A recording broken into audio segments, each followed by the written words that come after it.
Arestado na po ang isa sa mga suspect sa viral na pamamaril sa loob ng isang bus sa Nueva Ecija.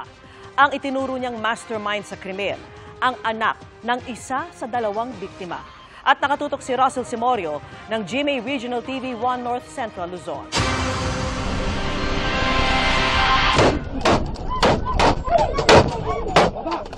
Ang pamamaril sa loob ng pampasaherong bus sa Nueva Ecija gumimbal sa mga nakapanood ng video na nag-viral. Ang mga biktima, isang babaeng negosyante at kanyang kasamang lalaki, binaril ng dalawang salarin. Matapos ang halos isang buwan, ang isa sa mga gunman hawak na ng pulisya. Kinilala siyang si Alan De Los Santos na ayon sa PNP ay miyembro ng isang gun for hire group.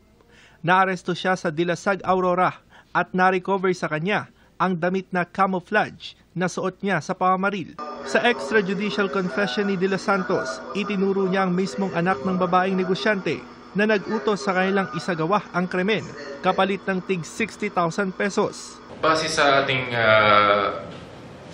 sa nagbigay ng ating extrajudicial confession, inamin niya na ang pagpatay ay napagplanuhan noong sometime September. Nagbigay ng initial payment nung unang pag-uusap nila ng September. Ayon sa pulisya, sinampahan na rin ng kasong parricide ang anak ng babaeng biktima. With regard doon sa anak, lumalabas siya na in-implicate siya doon sa case. Yung motibo na tinignan natin initially doon sa investigation, nung nag-start tayo sa investigation, ay yung filing ng robbery at saka carnapping case ng victim na babae doon sa sarili niyang anak. Nakakalungkot kasi kadugo din namin eh. Kaya lang ay gumawa siya ng krimen, dapat pagbayaran. Sinusubukan ng GMA Regional TV na makuhanan ng pahayag ang anak ng umano'y nag-utos sa krimen, pero hindi pa sumasagot ang kanyang kampo. Pero sa aming eksklusibong panayam noong November 25, nananawagan siya sa publiko na huwag siyang husgahan.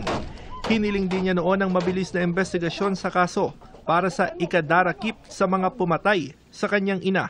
Sa ngayon, nagpapatuloy ang manhunt operation para sa pangalawang gunman na kinilala lamang sa alias na Umpak. Para sa GMA Integrated News, Russell Simorio ng GMA Regional TV 1 North Central Luzon, nakatutok 24 oras. Mga kapuso, kasama niyo kami 24 oras. Mag-subscribe sa GMA Integrated News sa YouTube. Sa mga kapuso abroad, bisitahin ang GMA Pinoy TV at www.gmanews.tv.